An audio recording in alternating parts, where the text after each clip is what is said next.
Hello friends, welcome to my channel. ಆಸೆ ಇಂದಿನ ಸಂಚಿಕೆಯಲ್ಲಿ ಏನೆಲ್ಲ ಆಗುತ್ತೆ ಅಂತ ನೋಡೋಣ ಬನ್ನಿ. ಇಲ್ಲಿ ಸೂರ್ಯ ತನ್ನ ಮೊಬೈಲನ್ನು ಹುಡುಕ್ತಾ ಇರ್ತಾನೆ. ನನ್ನ ಮೊಬೈಲನ್ನು ಎಲ್ಲಿ ಕಳ್ಕೊಂಡ್ನೋ ಏನೋ ಗೊತ್ತಿಲ್ಲ. ಈ ಪೆಂಗೆಂಗೆ ನಾನು ಸಹಾಯ ಮಾಡೋಕೆ ಹೋಗಿ ನನ್ನ ಮೊಬೈಲ್ ಎಲ್ಲಿ ಬಿಟ್ನೋ ಗೊತ್ತಿಲ್ಲ ಅಂಥೇಳಿ ಚೇತನ್ಗೆ ಹೇಳ್ತಾ ಇರ್ತಾನೆ ಸೂರ್ಯ. ನೀನು ಕುಡಿದು ಎಷ್ಟೇ ಟೈಟ್ ಆಗಿದ್ರು ನಿನ್ನ ವಸ್ತುನ ಯಾವತ್ತೂ ಕಳಿಯೋನೇ ಅಲ್ಲ, ಅಂಥದ್ರಲ್ಲಿ ಮೊಬೈಲನ್ನು ಎಲ್ಲಿ ಬಿಟ್ಟು ಅಂತ ಹೇಳಿ ಕೇಳ್ತಾ ಇದ್ದ ಚೇತನ್. ಅದಕ್ಕೆ ಸೂರ್ಯ ಹೇಳ್ತಾನೆ, ನಾನು ಮನೇಲಿ ಬಿಟ್ನೋ ಅಥವಾ ಫಂಕ್ಷನ್ ಆಗಿದ್ದ ಜಾಗದಲ್ಲಿ ಬಿಟ್ನೋ ಅಥವಾ ದಾರಿಲಿ ಬರ್ತಾ ಕಳ್ಕೊಂಡ್ನೋ ಏನೂ ಗೊತ್ತಾಗ್ತಾ ಇಲ್ಲ ಅಂತೇಳಿ ಹೇಳ್ತಾನೆ ಚೇತನ್ಗೆ.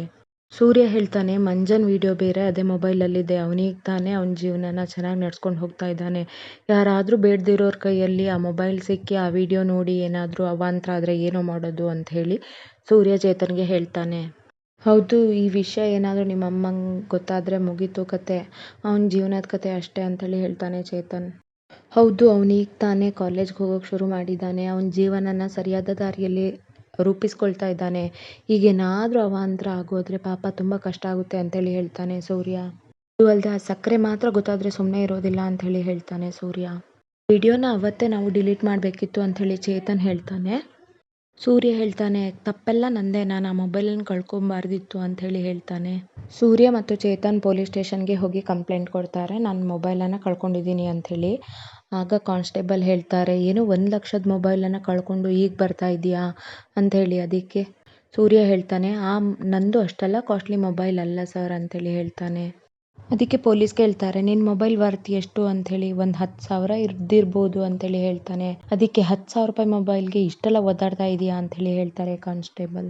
ಅದಕ್ಕೆ ಸೂರ್ಯ ಹೇಳ್ತಾನೆ, ನಾನೊಬ್ಬ ಕ್ಯಾಬ್ ಡ್ರೈವರ್, ನನಗೆ ಯಾವಾಗಲೂ ಕಾಲ್ ಬರ್ತಾ ಇರುತ್ತೆ ಕಸ್ಟಮರಿಂದ, ಆ ಮೊಬೈಲಿಂದ ನನ್ನ ಜೀವನ ಅರ್ಥ ಮಾಡ್ಕೊಳ್ಳಿ ಅಂತೇಳಿ ಹೇಳ್ತಾನೆ. ಆಗ ಕಾನ್ಸ್ಟೇಬಲ್ ಹೇಳ್ತಾರೆ, ನೋಡು ಅಲ್ಲೊಬ್ಬ ವ್ಯಕ್ತಿ ಅವ್ನ ಹೆಂಡತಿ ಕಳೆದೋಗಿದ್ದಾಳೆ ಅಂತೇಳಿ ಕಂಪ್ಲೇಂಟ್ ಕೊಡೋಕೆ ಬಂದಿದ್ದಾನೆ. ಆಗಿರುವಾಗ ನೀನೊಂದು ಮೊಬೈಲ್ ಕಳೆದೋಗಿದೆ ಅಂತ ಕಂಪ್ಲೇಂಟ್ ಕೊಡೋಕೆ ಬಂದಿದ್ಯಾ. ನಾವು ನಮ್ಮ ಪ್ರಿಯಾರಿಟಿ ಮೇಲೆ ನಾವು ನೋಡಬೇಕಾಗುತ್ತೆ ಅಂತೇಳಿ ಹೇಳ್ತಾರೆ ಕಾನ್ಸ್ಟೇಬಲ್. ಆಗ ಸೂರ್ಯ ಹೇಳ್ತಾನೆ, ಅವ್ರಿಗೆ ಅವ್ರ ಹೆಂಡತಿ ಹೆಚ್ಚಾದರೆ ನನಗೆ ನನ್ನ ಮೊಬೈಲೇ ಹೆಚ್ಚು ಅಂತೇಳಿ ಹೇಳ್ತಾನೆ. ಅದಕ್ಕೆ ಕಾನ್ಸ್ಟೇಬಲ್ ಒಂದು ಬುಕ್ ಕೊಟ್ಟು, ಇಲ್ಲಿ ನೋಡು, ಇದರಲ್ಲಿ ನೀನು ಮೆನ್ಷನ್ ಮಾಡು ನಿಂದು ಯಾವ ಮೊಬೈಲು ಯಾವಾಗ ಕಳೆದೋಯ್ತು ಎಲ್ಲ ಡೀಟೇಲನ್ನು ಬರೀ. ಅದೇ ರೀತಿಯಲ್ಲಿ ಎಲ್ಲರ ಮೊಬೈಲ್ ಕಳೆದೋಗಿರೋದು ಈ ಬುಕ್ಕಲ್ಲಿ ರಿಜಿಸ್ಟರ್ ಆಗಿರುತ್ತೆ ಅಂತೇಳಿ ಹೇಳ್ತಾರೆ. ಅದಕ್ಕೆ ಸೂರ್ಯ ಹೇಳ್ತಾನೆ, ಏನು ಸರ್ ಬುಕ್ಕಲ್ಲಿ ರಿಜಿಸ್ಟರ್ ಮಾಡಿ ಹೋಗು ಅಂತ ಹೇಳ್ತಾ ಇದ್ದೀರಲ್ಲ, ನನ್ನ ಮೊಬೈಲನ್ನು ಹುಡ್ಕೊಡೋಕ್ಕಾಗೋದಿಲ್ವಾ ಅಂತೇಳಿ ಕೇಳ್ತಾನೆ. ಅದಕ್ಕೆ ಕಾನ್ಸ್ಟೇಬಲ್ ಹೇಳ್ತಾರೆ, ನಿನ್ನ ಥರ ಸಾವಿರಾರು ಜನ ಬರ್ತಾರೆ ಮೊಬೈಲ್ ಕಳೆದೋಗಿದೆ ಅಂತ ಹೇಳ್ಕೊಂಡು. ನಾವು ನಮ್ಮ ಕೆಲಸಗಳನ್ನೆಲ್ಲ ಬಿಟ್ಟುಕೊಂಡು ನಿನ್ನ ಮೊಬೈಲನ್ನು ಹುಡ್ಕೊಂಡು ಕೂತ್ಕೊಳ್ಳೋಕ್ಕಾಗುತ್ತಾ, ಸಿಕ್ಕದಾಗ ಕೊಡ್ತೀವಿ ಹೋಗಯ್ಯ ಅಂಥೇಳಿ ಬೈತಾರೆ. ಅದು ಅಲ್ಲದೆ ದಿನಕ್ಕೆ ಬೇಕಾದಷ್ಟು ಕೊಲೆ ದರೋಡೆ ನಡೀತಾ ಇರುತ್ತೆ, ಅದು ನಮಗೆ ಇಂಪಾರ್ಟೆಂಟು. ಆ ಕೇಸನ್ನು ನೋಡಲಾ ಇಲ್ಲ ನಿನ್ನ ಮೊಬೈಲ್ ಬಗ್ಗೆ ನೋಡಲಾ ಅಂತೇಳಿ ಹೇಳಿದಾಗ ಸೂರ್ಯ ಹೇಳ್ತಾನೆ, ಇಲ್ಲ ಸರ್ ನನ್ನ ಮೊಬೈಲಲ್ಲಿ ತುಂಬ ಇಂಪಾರ್ಟೆಂಟ್ ಆದಂಥ ಒಂದು ವಿಷಯ ಇತ್ತು ಅಂತ ಹೇಳಿ. ಅದಕ್ಕೆ ಕಾನ್ಸ್ಟೇಬಲ್ ಹೇಳ್ತಾರೆ, ಹೌದು ಎಲ್ಲರ ಮೊಬೈಲಲ್ಲೂ ಇಂಪಾರ್ಟೆಂಟ್ ಇರುತ್ತೆ, ಹಾಗಂತ ನಾವು ಕ್ರಿಟಿಕಲ್ ಕೇಸ್ ಬಿಟ್ಟು ಇಂಥ ಮೊಬೈಲನ್ನು ಹುಡ್ಕೊಂಡು ಕೂತ್ಕೊಳ್ಳೋಕ್ಕಾಗುತ್ತಾ ಅಂತೇಳಿ ಹೇಳ್ತಾರೆ ಪೊಲೀಸ್. ಸರಿ ಆಯಿತು ಸರ್ ಅಂತ ಹೇಳಿ ಸೂರ್ಯ ಮತ್ತು ಚೇತನ್ ಕಂಪ್ಲೇಂಟ್ ರಿಜಿಸ್ಟರ್ ಮಾಡಿ ಹೊರಗಡೆ ಬರ್ತಾರೆ. ಈ ಕಡೆ ಪೂಜಾ ಕಾಗೆ ಸುಬ್ಬಂಗೆ ಫೋನ್ ಮಾಡಿಬಿಟ್ಟು, ಏನು ನಿಮ್ಮ ಹುಡುಗರು ವಯಸ್ಕೊಟ್ಟಿದ್ದೇನು ಕೆಲಸ ಮಾಡ್ತಾ ಇಲ್ವಲ್ಲ, ಏನು ಈರುಳ್ಳಿ ಮೂಟೆ ಏನು ಹೊರಕ್ಕೆ ಹೋಗಿಲ್ಲ, ಅವರು ಮನುಷ್ಯನ ಎತ್ತಾಕೊಂಬರಕ್ಕೆ ಹೋಗಿರೋದು, ಬರ್ತಾರೆ ಇರಿ ಅಂತೇಳಿ ಕಾಗೆ ಸುಬ್ಬ ಹೇಳ್ತಾನೆ. ಅಷ್ಟರಲ್ಲಿ ಕಾಗೆ ಸುಬ್ಬನ ಚೇಲಾಗಳು ದಿನೇಶನ ಎತ್ತಾಕೊಂಡು ಬರ್ತಾ ಇರ್ತಾರೆ. ದಿನೇಶನ ಎತ್ತಾಕೊಂಬರೋದನ್ನು ನೋಡಿ ರೋಹಿಣಿ ಹೇಳ್ತಾಳೆ, ನೋಡು ನಾವು ಅವನ ಕಣ್ಣಿಗೆ ಬೀಳಬಾರ್ದು ಅಂಥೇಳಿ ಹೇಳಿ ಒಳಗಡೆ ಹೋಗಿ ಕೂತ್ಕೋತಾರೆ. ಕಡೆ ದಿನೇಶನ್ಗೆ ಕಣ್ಣಿಗೆ ಬಟ್ಟೆ ಕಟ್ಟಿರ್ತಾರೆ, ಹಾಗಾಗಿ ಅವನಿಗೆ ಯಾರು ಏನು ಎತ್ತ ಅಂತ ನೋಡೋಕ್ಕಾಗಲ್ಲ. ಅದಕ್ಕೆ ಅವ್ನು ಹೇಳ್ತಿರ್ತಾನೆ, ಏನ್ರೋ ಯಾಕ್ರೋ ಕಣ್ಣಿಗೆ ಬಟ್ಟೆ ಕಟ್ಟಿದ್ದೀರಾ, ಮೊದಲು ಕಣ್ಣಿಗೆ ಬಟ್ಟೆ ಕಟ್ಟಿದ್ದನ್ನ ಬಿಚ್ಚಿ ಆಮೇಲೆ ನಿಮ್ಮ ಪೊಗರನ್ನ ತೋರಿಸಿ ಅಂತೇಳಿ ಹೇಳ್ತಾ ಇರ್ತಾನೆ.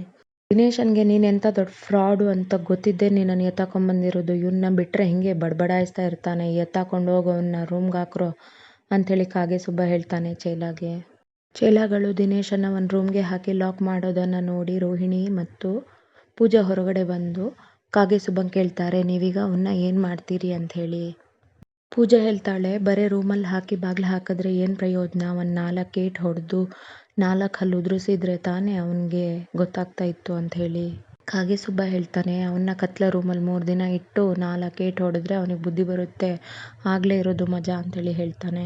ಅದು ಅಲ್ಲದೆ ಆ ಫ್ರಾಡ್ ಇನ್ಯಾವತ್ತೂ ನಿಮ್ಮ ಕಡೆ ತಲೆ ಹಾಕಿನೂ ನೋಡಲ್ಲ, ನೀವು ಆರಾಮಾಗಿರಿ ಅಂತ ಹೇಳಿ ಕಾಗೆ ಸುಬ್ಬ ರೋಹಿಣಿಗೆ ಹೇಳಿದಾಗ ರೋಹಿಣಿ ಥ್ಯಾಂಕ್ ಯು ಅಂಥೇಳಿ ಹೇಳ್ತಾಳೆ. ಕಾಗೆಸುಬ್ಬ ಕೇಳ್ತಾನೆ, ಈಗಲಾದರೂ ಸೂರ್ಯನ ಮೊಬೈಲನ್ನು ನನಗೆ ಕೊಡು ಅಂತೇಳಿ ಹೇಳ್ತಾನೆ.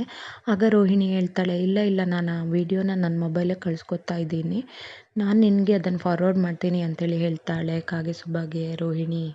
ಇಷ್ಟು ಸಿಕ್ತಲ್ಲ ಸಾಕು ನನಗೆ, ನಾನಿನ್ನು ಸೂರ್ಯಗೆ ಬುದ್ಧಿ ಕಲಿಸ್ತೀನಿ ಅಂತೇಳಿ ಕಾಗೆಸುಬ್ಬ ತುಂಬ ಖುಷಿ ಪಡ್ತಾನೆ. ಕೇಳಿದ್ನ ನಾನು ಕೊಟ್ಟಾಗಿದೆ, ಅದು ಅಲ್ಲದೆ ಇದಕ್ಕೂ ಮುಂಚೆ ಸ್ವಲ್ಪ ದಿನನೇ ಅವನು ಜೈಲೊಳಗಿದ್ದಿದ್ದು ಅಂಥೇಳಿ ರೋಹಿಣಿ ಹೇಳ್ತಾಳೆ.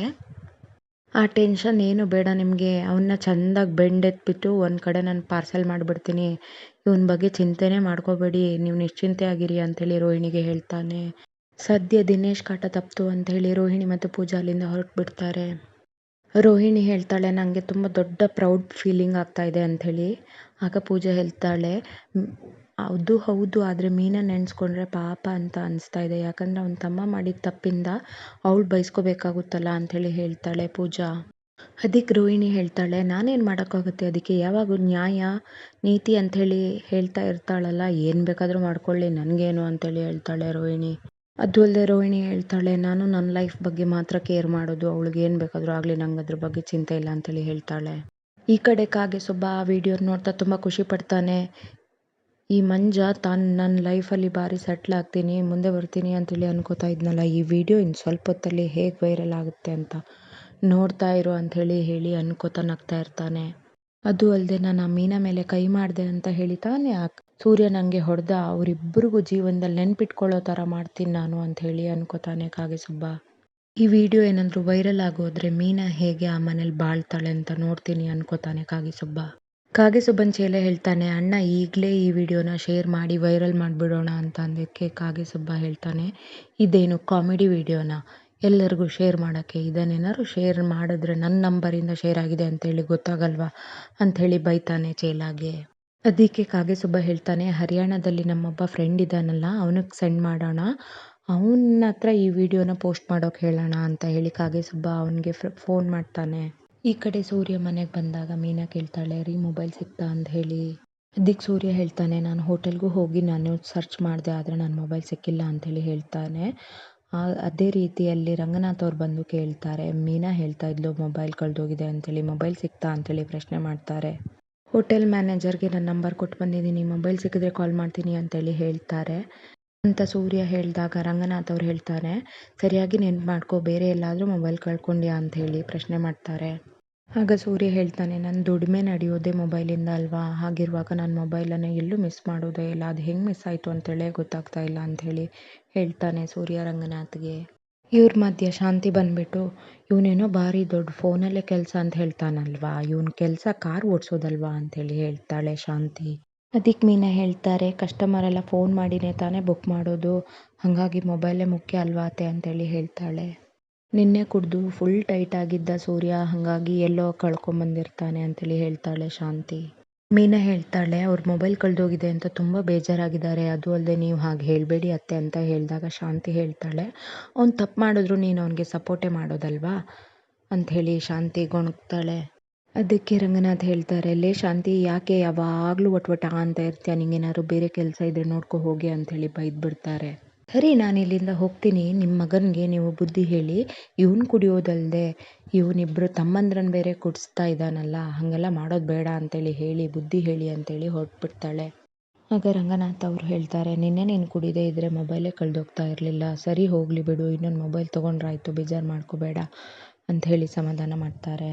ಈ ಕಡೆ ಮೀನಾನು ರೂಮಿಗೆ ಬಂದು ಸೂರ್ಯಾಗೆ ಹೇಳ್ತಾನೆ, ಹೋಗಲಿ ಬಿಡಿ, ನಾವು ಹೊಸ ಮೊಬೈಲನ್ನು ತೊಗೊಳ್ಳೋಣ ಅಂಥೇಳಿ ಹೇಳಿದಾಗ, ಅದು ಆಗಲ್ಲ ಕಣೆ, ಅದರಲ್ಲೊಂದು ಮುಖ್ಯವಾದಂಥ ಒಂದು ವಿಷಯ ಇತ್ತು, ಅದಕ್ಕೆ ಬೇಜಾರಾಗ್ತಿದೆ ಅಂಥೇಳಿ ಸೂರ್ಯ ಹೇಳ್ತಾನೆ. ಆಗ ಮೀನಾ ಪ್ರಶ್ನೆ ಮಾಡ್ತಾಳೆ, ಏನದು ಮುಖ್ಯವಾಗಿತ್ತು ಅಂಥೇಳಿ.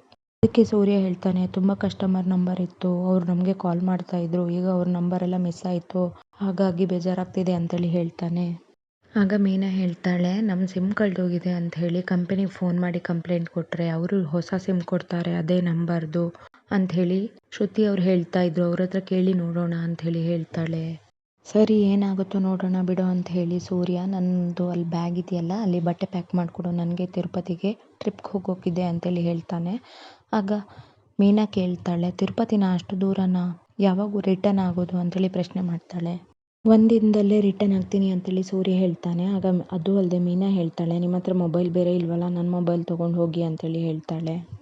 ಅದಕ್ಕೆ ಸೂರ್ಯ ಹೇಳ್ತಾನೆ, ನಿನಗೆ ಹೂವು ಆರ್ಡ್ರ್ ಬಂದರೆ ಏನು ಮಾಡ್ತೀಯಾ? ಅದಕ್ಕೆ ನಿನ್ನ ಮೊಬೈಲ್ ಬೇಡ ನನಗೆ ಅಂತೇಳಿ ಹೇಳ್ತಾನೆ. ಅದಕ್ಕೆ ಮೀನಾ ಹೇಳ್ತಾಳೆ, ಏನ್ರಿ ನೀವು ಅಷ್ಟು ದೂರ ಹೋಗ್ತಾ ಇದ್ದೀರಾ? ನಿಮ್ಮನ್ನು ನಾನು ಕಾಂಟ್ಯಾಕ್ಟ್ ಮಾಡೋದು ಹೇಗೆ? ನಿಮ್ಮ ಹತ್ರನೇ ಮೊಬೈಲ್ ಇರಲಿ ಅಂತೇಳಿ ಹೇಳ್ತಾಳೆ ಮೀನಾ. ಅದು ಅಲ್ಲದೆ ಸೂರ್ಯ ಹೇಳ್ತಾನೆ, ನಾನು ಕಸ್ಟಮರ್ ಹತ್ರನೋ ಅಥವಾ ಬೇರೆ ಯಾರ ಹತ್ರನೋ ಮೊಬೈಲ್ ತೊಗೊಂಡು ನಿನಗೆ ಫೋನ್ ಮಾಡ್ತೀನಿ. ಅದ್ರ ಮಧ್ಯದಲ್ಲಿ ಒಂದು ವೇಳೆ ನನಗೆ ನನ್ನ ಮೊಬೈಲ್ ಸಿಕ್ಕಿದ್ದು ತುಂಬ ಚೆನ್ನಾಗಿತ್ತು, ಯಾಕಂದರೆ ಅದರಲ್ಲೊಂದು ಇಂಪಾರ್ಟೆಂಟ್ ಆಗಿರೋ ವಿಷಯ ಇತ್ತು ಅಂತೇಳಿ ಅನ್ಕೋತಾನೆ. ಆಗ ಮೀನಾ ಕೇಳ್ತಾಳೆ, ಇಂಪಾರ್ಟೆಂಟು ಅಂತ ಹೇಳ್ತೀರಲ್ಲ, ಅಂಥದ್ದೇನ್ರಿ ಇತ್ತು ಅಂತೇಳಿ ಪ್ರಶ್ನೆ ಮಾಡಿದಾಗ ಸೂರ್ಯ ಹೇಳ್ತಾನೆ, ಹಾಗೆಲ್ಲ ಏನೂ ಇಲ್ಲ, ಮೊನ್ನೆ ಫಂಕ್ಷನ್ ಆಯ್ತಲ್ಲ ಅದ್ರದ್ದು ಫೋಟೋ ವೀಡಿಯೋಸ್ ಅಷ್ಟೇ ಅಂಥೇಳಿ ಹೇಳ್ತಾನೆ. ಅಷ್ಟೇ ತಾನೇ, ಫಂಕ್ಷನ್ ಫೋಟೋ ವೀಡಿಯೋ ಶ್ರುತಿ ಅವ್ರ ಹತ್ರ ಇದೆ, ಅವ್ರ ಹತ್ರ ಕೇಳಿ ತೊಗೊಂಡ್ರಾಯ್ತು ಬಿಡಿ ಅಂಥೇಳಿ ಮೀನಾ ಹೇಳ್ತಾಳೆ. ಸರಿ, ನಾನು ನನ್ನ ಟ್ರಿಪ್ಗೆ ಹೋಗೋಕ್ಕಿದೆ ಅಂತ ಹೇಳಿ ಸೂರ್ಯ ರೂಮಿಂದ ಹೊರಗಡೆ ಬಂದು ರಂಗನಾಥ್ ಅವ್ರಿಗೆ ಹೇಳ್ತಾನೆ. ಅಪ್ಪ, ನಾನಿನ್ನು ಬರ್ತೀನಿ ಅಂತೇಳಿ ಬ್ಯಾಗ್ ತೊಗೊಂಡು ಹೊರಡೋದನ್ನು ನೋಡಿಬಿಟ್ಟು ಅವ್ರು ಪ್ರಶ್ನೆ ಮಾಡ್ತಾರೆ, ಈಗ ತಾನೇ ಮನೆಗೆ ಬಂದಿಯಲ್ಲ, ಆಗಲೇ ಬ್ಯಾಗ್ ಹಿಡ್ಕೊಂಡು ದೂರ ಹೊರಟಿದ್ಯಾ ಅಂತೇಳಿ ಪ್ರಶ್ನೆ ಮಾಡ್ತಾರೆ. ಅದಕ್ಕೆ ಸೂರ್ಯ ಹೇಳ್ತಾನೆ, ನನಗೆ ಟ್ರಿಪ್ ಬಂದಿದೆ, ಹಾಗಾಗಿ ಹೋಗ್ತಾ ಇದ್ದೀನಪ್ಪ ಅಂತ ಹೇಳಿದಾಗ ರಂಗನಾಥ್ ಅವ್ರು ಹೇಳ್ತಾರೆ, ಏನೋ ಹೀಗೆ ಹೇಳ್ತಾ ಇದೆಯಾ, ನಿನ್ನ ಹತ್ರ ಮೊಬೈಲ್ ಬೇರೆ ಇಲ್ಲ, ನನ್ನ ಮೊಬೈಲ್ ತೊಗೊಂಡು ಹೋಗು ಅಂತೇಳಿ ರಂಗನಾಥ್ ಅವ್ರು ಹೇಳ್ತಾರೆ. ಏನೂ ಬೇಕಾಗಿಲ್ಲ ಅಪ್ಪ, ನಾನು ಯಾರ ಹತ್ರಾರು ಮೊಬೈಲ್ ತೊಗೊಂಡು ನಿಮ್ಮನ್ನು ಕಾಂಟ್ಯಾಕ್ಟ್ ಮಾಡ್ತೀನಿ ಅಂಥೇಳಿ ಹೊರಟ್ಬಿಡ್ತಾನೆ. ಕಡೆ ಮೀನಾ ಅಡುಗೆ ಮನೇಲಿ ಅಡುಗೆ ಮಾಡ್ತಾ ಯೋಚನೆ ಮಾಡ್ತಾ ಇರ್ತಾಳೆ, ಇವ್ರು ತಿರುಪತಿ ತಲುಪಿದ್ರೋ ಇಲ್ವೋ ಅಂಥೇಳಿ ಒಂದು ಫೋನೇ ಮಾಡಿಲ್ವಲ್ಲ ಅಂಥೇಳಿ ಅನ್ಕೋತಾ ಇರ್ತಾಳೆ. ಅಷ್ಟರಲ್ಲಿ ಮೀನಾ ತಲೆ ಮೇಲೆ ಒಂದು ಹಲ್ಲಿ ಬಂದು ಬೀಳುತ್ತೆ. ಯಾಕೆ ಅಷ್ಟು ಜೋರಾಗಿ ಕಿರ್ಚುತ್ತಿದ್ಯಾ ಅಂತ ಹೇಳಿ ಶಾಂತಿ ಅವರು ಅಡುಗೆ ಮನೆಗೆ ಬರ್ತಾರೆ. ಶಾಂತಿ ಬರೋದನ್ನು ನೋಡದೆ ಮೀನಾ ಅವಳು ತಲೆನ ಕೊಡ್ಕೊಂಡಾಗ ಅದು ಶಾಂತಿ ಅವ್ರ ಮೇಲೆ ಹೋಗಿ ಬೀಳುತ್ತೆ. ಶಾಂತಿ ಅವರು ಕಿರ್ಚ್ಕೊಂಡು ಹೊರಗಡೆ ಓಡ್ಕೊಂಡು ಬರ್ತಾರೆ. ಶಾಂತಿ ಅವರು ತಮ್ಮ ಮೈ ಕೊಡ್ಕೊಂಡಾಗ ಅದು ಹೋಗಿ ರೋಹಿಣಿ ಅವ್ರ ಕಿವಿ ಮೇಲೆ ಬೀಳುತ್ತೆ. ಆಗ ರೋಹಿಣಿನೂ ಕಿರ್ಚ್ಕೊಂಡು ಓಡ್ ಬರ್ತಾಳೆ. ಮನೋಜ್ ಫೋನಲ್ಲಿ ಮಾತಾಡ್ತಾ ಇರ್ತಾನೆ. ಈ ಕಡೆ ರೋಹಿಣಿ ಹಲ್ಲಿ ಹಲ್ಲಿ ಅಂತ ಕಿರ್ಚ್ಕೊಂಡು ಓಡ್ಕೊಂಬರ್ತಾಳೆ ಮನೋಜ್ ಹತ್ರ. ಅದು ಹೋಗಿ ಮನೋಜನ ಮೂಗ್ ಮೇಲೆ ಹೋಗಿ ಕೂತ್ಕೊಳ್ಳುತ್ತೆ. ಆಗ ಮನೋಜ ಅದನ್ನು ಕೊಡ್ಕೊಂಡು ಹಲ್ಲಿನಮ್ಮ ಅಂತ ಹೇಳಿ ಕೂಗ್ತಾನೆ. ಹತ್ರ ಹೇಗೋ ಮಾಡಿ ಆ ಹಲ್ಲಿನ ಹೊರಗಡೆ ಬಿಸಾಡ್ಬಿಡ್ತಾನೆ ಮನೋಜ್. ಆಗ ಶಾಂತಿ ಮೀನಾಗ್ ಬೈತಾಳೆ, ಏನೇ ನೀನು ಎಲ್ಲರ ಮೇಲೂ ಹಲ್ಲಿ ಹಾಕ್ತಾ ಇದೆಯಲ್ಲ, ನಿಂಗೇನು ಬುದ್ಧಿ ಇಲ್ವಾ ಅಂತೇಳಿ ಬೈತಾಳೆ. ಅದಕ್ಕೆ ಮೀನಾ ಹೇಳ್ತಾಳೆ, ಅಯ್ಯ, ಹಲ್ಲಿ ನನ್ನ ತಲೆ ಮೇಲೆ ಬಿದ್ದಿದ್ನ ನಾನು ತಳ್ಳಿದ್ದೆ, ಅದು ನಿಮ್ಮ ಮೈ ಮೇಲೆ ಬಿತ್ತು, ನಾನೇನು ಮಾಡಲಿ, ಹಲ್ಲಿ ಯಾಕೆ ಅಷ್ಟೆಲ್ಲ ವೇಷ ಮಾಡ್ತಾ ಇದೆ ಅಂತ ಹಲ್ಲಿನೇ ಹೋಗಿ ಕೇಳಿ ಅಂತೇಳಿ ಮೀನಾ ಹೇಳ್ತಾಳೆ. ಶಾಂತಿ ಮೀನಾ ಕೇಳ್ತಾಳೆ, ಯಾಕೆ ಇಷ್ಟೊಂದು ಕೊಬ್ಬಾಡ್ತಾ ಇದೆಯಾ, ಎದುರುತ್ತರ ಕೊಡ್ತಾ ಇದೆಯಾ ಅಂತ ಹೇಳಿದ್ದಕ್ಕೆ ಮೀನಾ ಹೇಳ್ತಾಳೆ, ಮತ್ತಿನ್ನೇನು, ಹಲ್ಲಿ ಏನು ನನ್ನನ್ನು ಕೇಳಿ ಬಂದು ಕೂತಿದ್ಯಾ ನನ್ನ ಮೇಲೆ, ನಾನೇ ಬೇಕು ಅಂತ ಮಾಡಿದಾಗ ನೀವು ಹೇಳ್ತಾ ಇದ್ದೀರಾ ಅಂತ ಹೇಳಿ ಹೇಳ್ತಾಳೆ ಮೀನಾ. ಶಾಂತಿ ಮೀನಾಗೆ ಹೇಳ್ತಾಳೆ, ನೋಡ್ಕೋತೀನಿ ಕಣೆ, ನಿನ್ನ ಹಾಗೆ ಸುಮ್ಮನೆ ಬಿಡಲ್ಲ ಅಂಥೇಳಿ ಹೇಳ್ತಾಳೆ. ಅದೇ ರೀತಿಯಲ್ಲಿ ರೋಹಿಣಿಗೆ ಹೇಳ್ತಾಳೆ, ಈ ಥರ ಹಲ್ಲಿ ಮೈ ಮೇಲೆಲ್ಲ ಬೀಳೋದಲ್ಲ ಒಳ್ಳೆಯದಲ್ಲ, ಶಕುನ ನೋಡಿ ಹೇಳು ಅಂತ ಹೇಳಿ ಹೇಳ್ತಾಳೆ ಶಾಂತಿ. ರೋಹಿಣಿ ಮೊಬೈಲನ್ನು ಓಪನ್ ಮಾಡಿ ಹೇಳ್ತಾಳೆ, ಸರಿ, ನಿಮಗೆ ದೇಹದ ಯಾವ ಭಾಗದ ಮೇಲೆ ಬಿತ್ತು ಹೇಳಿ ಅತ್ತೆ ಅಂತ ಹೇಳಿ ಹೇಳ್ತಾಳೆ. ಶಾಂತಿ ಹೇಳ್ತಾಳೆ, ಭುಜದ ಮೇಲೆ ಬಿತ್ತು ಅಂತ ಹೇಳಿ. ಅದನ್ನು ನೋಡಿ ರೋಹಿಣಿ ಹೇಳ್ತಾಳೆ, ಭುಜದ ಮೇಲೆ ಹಲ್ಲಿ ಬಿದ್ದರೆ ಅದೃಷ್ಟನಂತೆ ಅಂತ ಹೇಳಿ ನೋಡಿ ಹೇಳ್ತಾಳೆ. ಏನೋ ಅದೃಷ್ಟನಾ ಅಂತ ಹೇಳಿ ಶಾಂತಿ ಖುಷಿ ಪಡ್ತಾಳೆ. ಹಾಗೆ ನಿನಗೆಲ್ಲಿ ಬಿತ್ತು ಅಂತ ಹೇಳಿ ಶಾಂತಿ ಕೇಳಿದಾಗ ರೋಹಿಣಿ ನನ್ನ ಕಿವಿ ಮೇಲೆ ಬಿತ್ತು ಅಂತ ಹೇಳಿ ಹೇಳ್ತಾಳೆ. ಅದರ ಶಕುನ ನೋಡಿದಾಗ ನನಗೆ ಲಾಭ ಅಂತ ಬರ್ತಾ ಇದೆ ಅಂತ ಹೇಳಿ ಹೇಳ್ತಾಳೆ. ಅದನ್ನು ನೋಡಿ ಶಾಂತಿ, ಓ, ನಿನಗೂ ಒಳ್ಳೆಯದೇ ಆಗ್ತಾ ಇದೆಯಲ್ಲ ಅಂತ ಹೇಳಿ ಹೇಳ್ತಾಳೆ. ಅದೇ ರೀತಿಯಲ್ಲಿ ಮನೋಜ್ ಬಂದು ರೋಹಿಣಿ ಕೇಳ್ತಾಳೆ, ನನ್ನ ಮೂಗ್ ಮೇಲೆ ಬಿತ್ತಲ್ಲ ಶಕುನ ನೋಡಿ ಹೇಳು ಅಂಥೇಳಿ, ಅದರಲ್ಲಿ ನಷ್ಟ ಅಂತ ಬರ್ತಾ ಇದೆ ಅಂತ ಹೇಳಿ ರೋಹಿಣಿ ಹೇಳ್ತಾಳೆ. ಆಗ ಮನೋಜ್ ಹೇಳ್ತಾನೆ, ನಿನಗೆ ಲಾಭ ಅಂತ ಬರ್ತಾ ಇದೆಯಲ್ಲ, ನಿನ್ನ ಲಾಭದಲ್ಲಿ ನನಗೆ ಕೊಡು ಆಯಿತಾ ಅಂತ ಹೇಳಿದಾಗ, ಲಾಭ ತಾನೇ ಬಂದಾಗ ನೋಡ್ಕೊಳ್ಳೋಣ ಬಿಡಿ ಅಂತ ಹೇಳಿ ಮನೋಜ್ಗೆ ಹೇಳ್ತಾಳೆ. ಇದನ್ನೆಲ್ಲ ನೋಡಿ ಮೀನಾ ಬಂದು ಹೇಳ್ತಾಳೆ ರೋಹಿಣಿಗೆ, ನಂದು ಶಕುನ ನೋಡಿ ಹೇಳಿ, ನನ್ನ ತಲೆ ಮೇಲೆ ಬಿತ್ತು ಅಂತೇಳಿ ಹೇಳ್ತಾಳೆ. ಆಗ ಹೌದಾ ಅಂತ ಹೇಳಿ ರೋಹಿಣಿ ನೋಡಿ ಹೇಳ್ತಾಳೆ, ನಿಮಗೆ ಕಷ್ಟ ಮತ್ತು ಸಂಕಟ ಬರ್ತಾ ಇದೆ ಅಂತ ಹೇಳಿ ಶಕುನ ಇದೆ ಅಂತೇಳಿ ಹೇಳ್ತಾಳೆ ಮೀನಾಗೆ. ಹೌದಾ ಅಂತ ಹೇಳಿ ಬೇಜಾರು ಮಾಡಿಕೊಂಡು ಮೀನಾ ಅಡುಗೆ ಮನೆಗೆ ಹೋಗ್ತಾ ಇರಬೇಕಾದ್ರೆ ರೋಹಿಣಿ ತುಂಬ ಖುಷಿ ಪಡ್ತಾಳೆ. ನಿಂಗೆ ಕಷ್ಟ ಮತ್ತು ಸಂಕಟನೇ ತಾನೇ ಬರೋದು, ನಂಗೆ ಗೊತ್ತಿತ್ತು ಹೀಗೆ ಆಗುತ್ತೆ ಅಂತ ಹೇಳಿ ಅಂದ್ಕೊಂಡು ರೋಹಿಣಿ ಖುಷಿ ಪಡ್ತಾ ಇರ್ತಾಳೆ.